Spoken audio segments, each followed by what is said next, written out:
Hey guys, welcome back. So today we're going to be talking about driving anxiety and why it was one of the worst aspects of anxiety for me.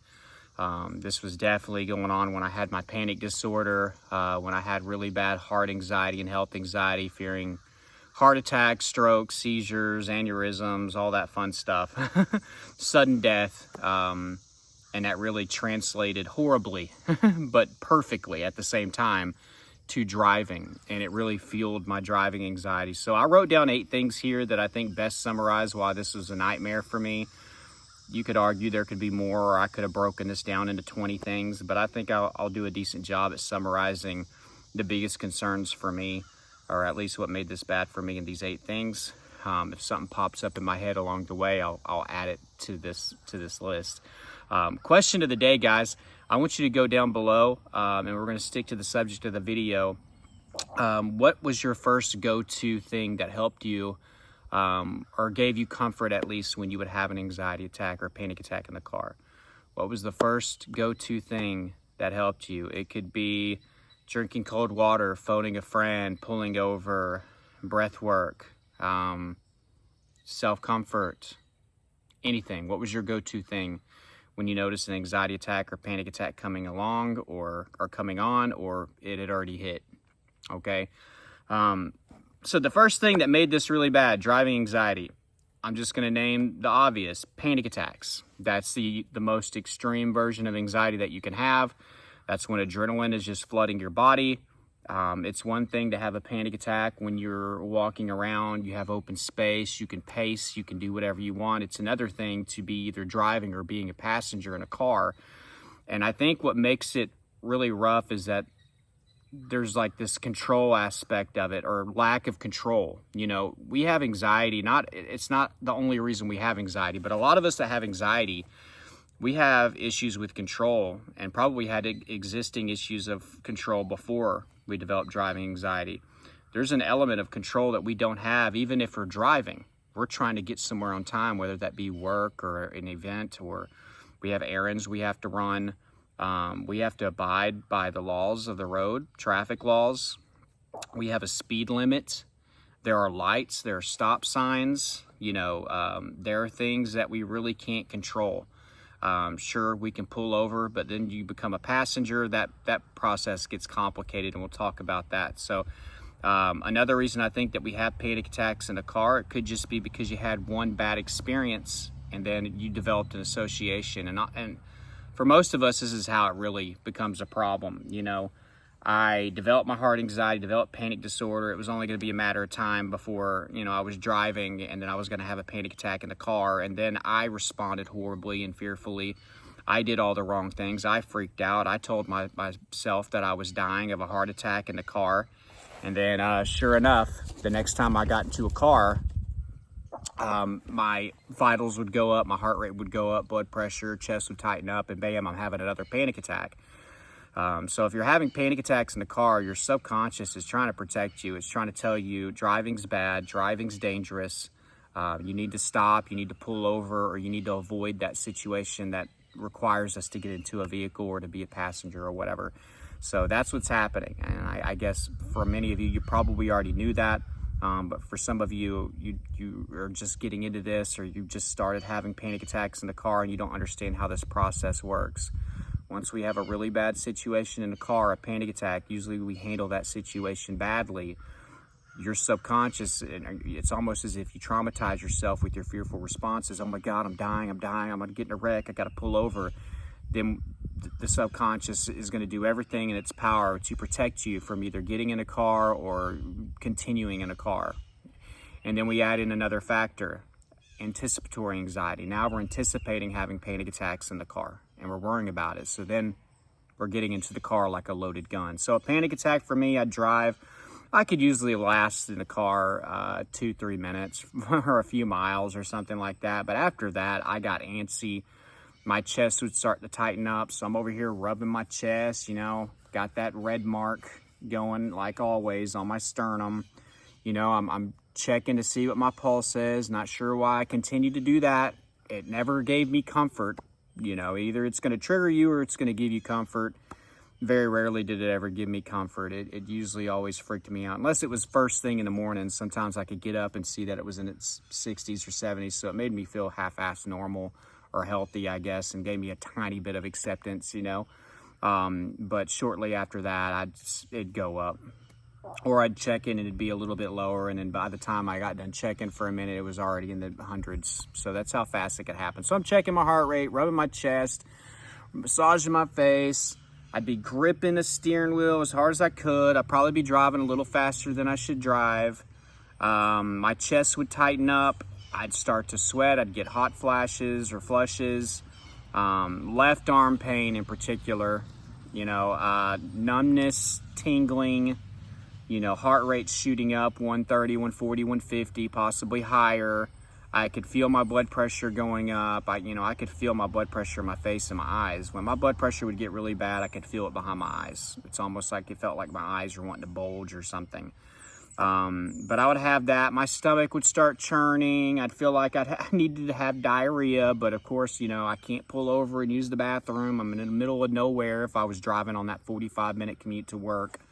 So I would have really, really bad panic attacks, you know, and I always feared that I was dying or that I was going to have something wrong with my heart. I feared getting into car crashes and wrecks, which I'll get into in a minute. Yeah, you know, and I'll get into some of the things that I would do and some of the behaviors. The second really bad part about having, you know, driving anxiety or having panic attacks in the car is feeling like you need to pull over. That's another thing that just sucks. You know, obviously it's going to put you behind. I had some really rough experiences pulling over, whether it be people honking as they drive by, people pulling up behind me after I pulled over to ask if I need any help. And I mean, they're just trying to be nice and things like that, but it just stressed me out further. Like, no, I'm just having anxiety. I'm all right. And it's not just pulling over on the side of the road. You know, if I found a gas station, I'd pull into the gas station because my goal was like, I'm going to go get some ice cold water. Maybe this is going to ground me.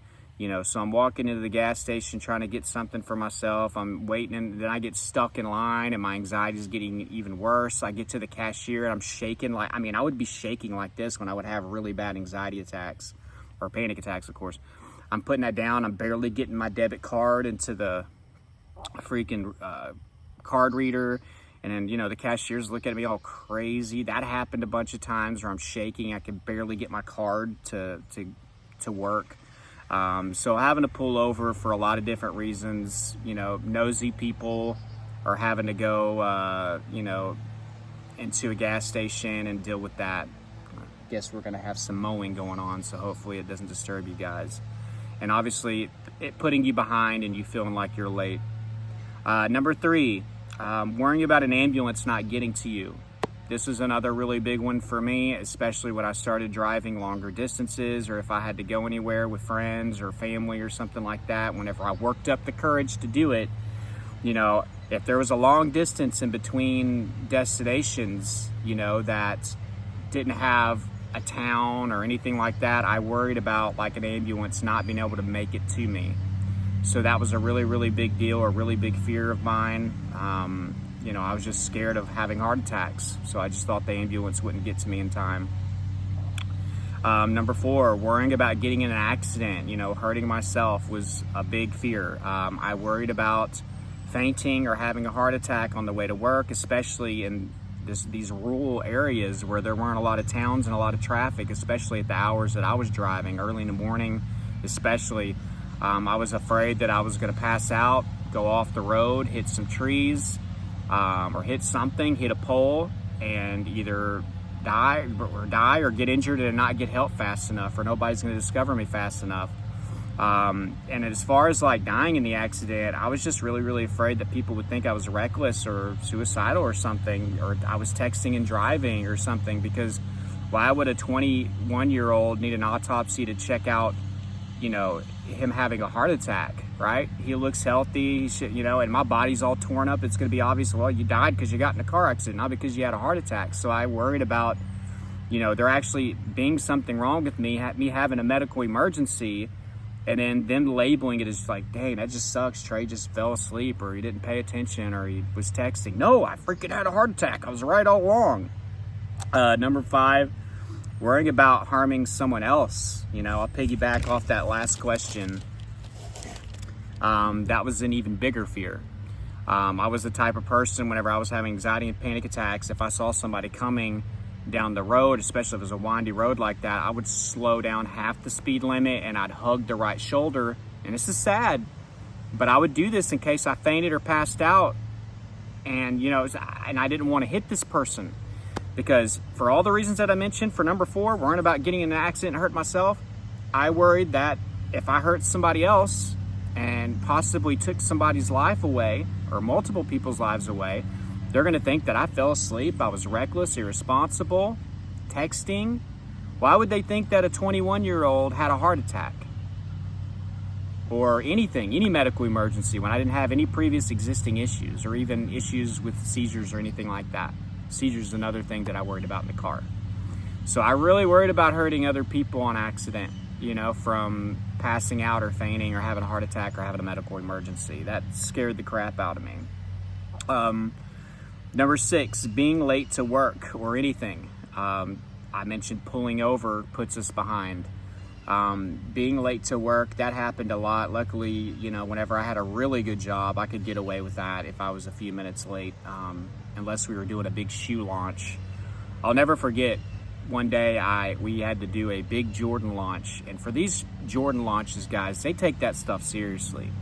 I'm talking about, if we open at like 7 o'clock, that's I think the time that we would open. We would open a little early for that, but we'd let people in one at a time to get their size for the specific amount of Jordans that we have for the latest release.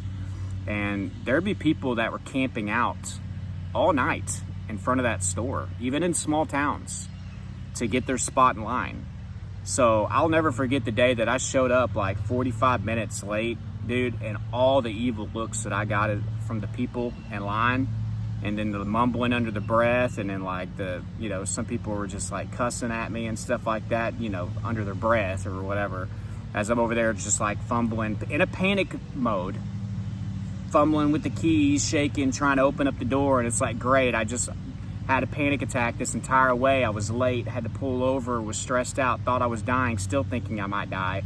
And now I get to deal with a bunch of people that are angry about their Jordans. So that was just a typical day of like a Jordan launch or something like that, and being late for something like that, that was important. Now, for other jobs, yeah, I mean, there were days that I'd drive halfway to work, I'd turn right back and go home and call in. Just like I would do that a lot. Calling in was a regular thing. Job hopping was a regular thing. Outside of that one good job that I had, I really didn't hold down another one good until the end of my anxiety, whenever I stuck with that job for 5 years. And that's before I started working for myself, you know, here doing YouTube and everything that I do with that. So, but I wasn't having panic attacks anymore at that point. I didn't have driving anxiety. You know, I was getting my life together. You know, I'd gotten married. I had a couple children at that time. It was a lot more manageable. I'd gotten so much better. I'd started making videos on this channel talking about some little issues with health anxiety that I had, but I was nowhere near as bad as this. So during this period of time, being late to work was a normal thing. Being late anywhere, hell, just getting halfway and turning around and saying, nope, never mind, I'm going home. That was a regular thing for me. And then, of course, just plain old avoidance. Number 7, trying not to speed. That's a big one. I suspect that there's probably people out there that, because I've never been a big speeder, I've always been afraid of speeding. I don't know. I was always the person in the car, if somebody's driving 20 over, I'd tell them, please slow down or let me out. Like, I just don't play with that. People die all the time from from speeding, because it's not just how you handle your vehicle. You don't have time to react to somebody else does something. So many especially young people out there die from going a little bit too fast even. So I wasn't a big speeder, but I will say this: whenever I was having panic attacks and I was trying to hurry up and get back, I was super impatient with getting stuck behind slow drivers, stop signs and lights and all that stuff. You know, I would just get super frustrated, because it's just like, that's more time. And then guess what? We're already not in full control, and we're having this panic attack that makes us feel out of control. throw in the stoplights, the stop signs, and slow drivers, that puts us even more out of control. So that's why it can almost make us feel like our panic attacks will escalate in those situations. But whenever I was having a full-blown panic attack, say the speed limit's 60, I'm probably pushing 70. So I would push it 10 miles over, but I didn't want to go like, I was never that person. I'm gonna drive 95, 100 miles an hour to get back home or get to work. Because I was also scared of dying or passing out while driving. So if I did that, man, you know, I'm definitely done. And number 8, this is kind of a weird one, maybe be ironic for some of you, but being a passenger, I probably had some of my worst panic attacks being a passenger. You know, and luckily my friends were kind of cool with it. They always were kind of concerned when it happened. You know, they thought maybe there really was something happening. But being a passenger sucked. You know, I hated to feel, there was even more pressure with that. I don't want to have a panic attack in front of them. I don't want to freak them out. I don't want to ask them to pull over. I don't want to get embarrassed. You know, they're not going to understand. What if they get frustrated? But I had to do this a couple times. I asked my friend one time to pull at a gas station, and that's whenever I went and did one of those episodes where I got water and I'm like fumbling with my car, shaking like crazy. And that's whenever we were coming. He was a good friend of mine, so he was understanding and everything like that. Then one of my other best friends, he was like really concerned, you know, and I've told this story, I'll keep it brief, but we were supposed to hang out. He came down from a few hours away to stay with me, you know, and the night before, you know, we ended up, gosh, this thing got dark. The night before we were drinking and partying. Of course, that's going to lead to anxiety the next day for an anxiety sufferer. So should have known better. But we had a big day planned, man. We were going to go golfing. We were going to go to town to this cool little, it's like a college hangout pub game kind of thing. And we were going to have some drinks and we were going to go out to eat. And we were going to have fun, dude. We had the whole day mapped out. We're going into town just to get the day started. And panic starts in, barely make it into town. I asked him to pull over, and I'll never forget, it was like this old little tire shop. And, you know, people coming in and out looking at me crazy. I'm outside pacing back and forth. Like, what is this guy about to do, man? He looks psycho, you know? And that's another thing, man, with anxiety and panic attacks, especially in the beginning, we're not very good at, like, holding them in. And because you get really good over time, like, suppressing them or, like, hiding them, basically. But I was not very good at that in the very beginning. So in this situation, it's pacing back and forth. This panic attack was really bad. I felt like my vision was going out. I felt like I was blacking out.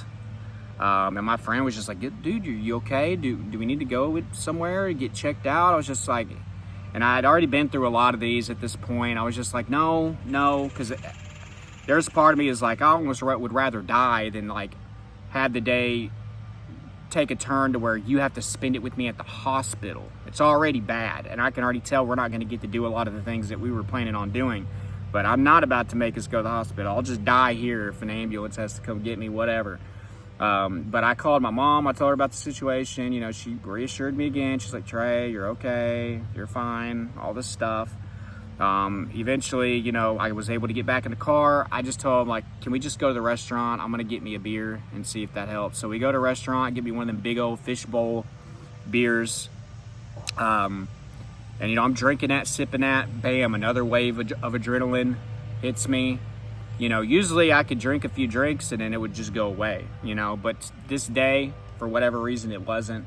I asked him to take me back home. Just disappointed. I didn't say much on the way back. Just trying to hold it together. Got home, popped me like 2 or 3 Benadryl. And mind you, this is like early afternoon. And I was just ready to just crash and fall asleep and hope the Benadryl helped me. And then I told him I'm sorry. And he ended up just going back home. He was cool about it and everything like that. I mean, obviously, I'm sure he was disappointed. I was disappointed. I wanted to have a good day. He wanted to have a good day. But that's just kind of the deal, you know, when it comes to anxiety. I have a lot of stories, you know, about things like that where plans changed or things got ruined or, you know, I had to avoid or skip out of or leave early, and, you know, that happened all the time. I encourage you guys to try to stick with it. I mean, I know it's scary in those moments and it does zap the energy out sometimes, obviously, when we're having these attacks, but maybe hang in there a little bit longer than I did in the beginning, you know, and just try to ride that wave. Just let it pass, let it flow through you. The biggest thing when it comes down to panic attacks, you know, I know there's people out there that swear that they could stop your panic attack just like that. I'm really good with anxiety, you know, helping people with anxiety and helping with the health anxiety and the process and through recovery. Obviously, that's why I have my course. That's why I do coaching and things like that.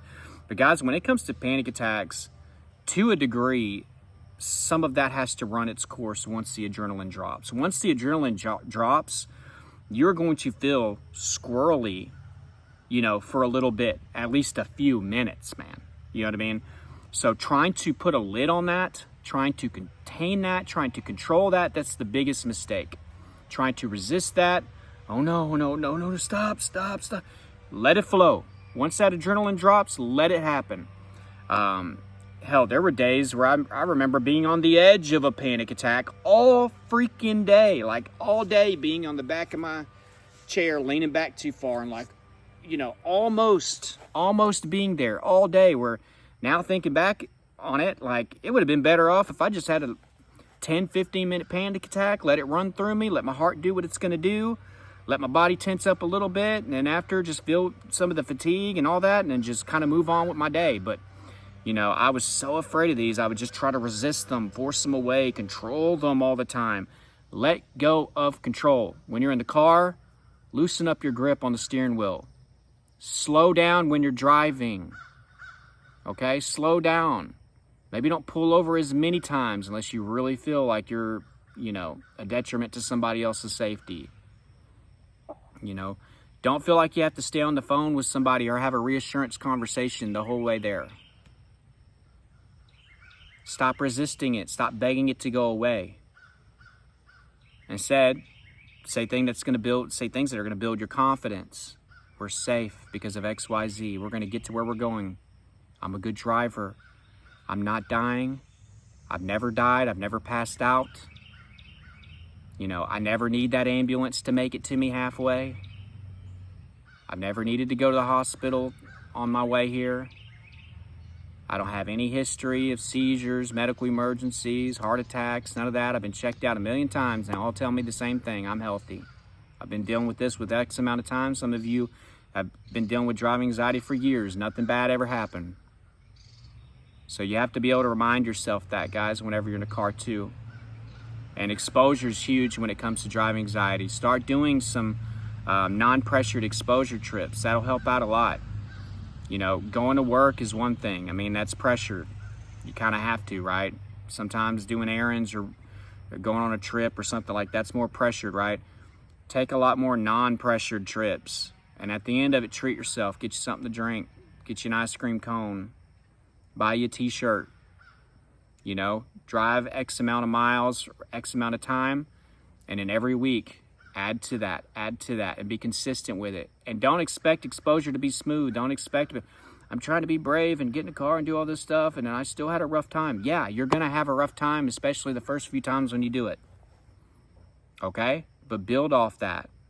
Have an exposure journal. Log in, have exposure goals, weekly goals. Stop avoiding. And mix that in with the response. And again, stop trying to resist, stop trying to control, stop trying to speed, stop, you know, whenever you have a red light, you need to be like, good, more exposure. I have to show more patience.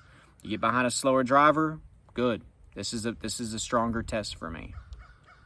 And I know it's hard to do that when you're having panic attacks. I know how scary they are. Trust me, I know. But I'm here to tell you what you need to know. If you want more help, guys, I urge you guys to go check out my course, Elite Anxiety Bootcamp. I'm going to read you a review. At first, anxiety was a nightmare to me. Now anxiety is an eye-opener. It took me a while to view it that way. The symptoms are the ones that suck, but I know I struggled for years with anxiety and depression. It took me having really bad symptoms to get diagnosed with anxiety and realize reality. After doing some homework and watching your videos, it made much more sense. I will change my perspective. Also, for anyone out there struggling with anxiety, please take advantage of Trey's Elite Anxiety Bootcamp. I purchased it at the beginning of him announcing it, and it really is one of the best investments I've made. We have the power of rewiring our way of thinking, and it will be that much easier with his program. Don't contemplate on your life. You are worth living your best life. God bless you all. So be a part of that course if you haven't. That's going to give you a lot of other things to go with just some of the little tips that I gave you with this. You know, the lifestyle, the routine, the perception changes, the foundation, everything that you need to know that shows how I got out of the panic disorder, the driving anxiety, the health anxiety, the generalized anxiety disorder. So you can take my experience and all the lessons that I provide in that, close to 100 videos. It'll take you step by step and use it to your advantage, plus downloadable materials. If you're interested in doing coaching calls, maybe you want to talk this out one-on-one, my coaching email is down below. I'll send you my information and we'll see if we can do calls. Please subscribe if you're new, guys, and please heart this if you got some value today. I will talk to you soon.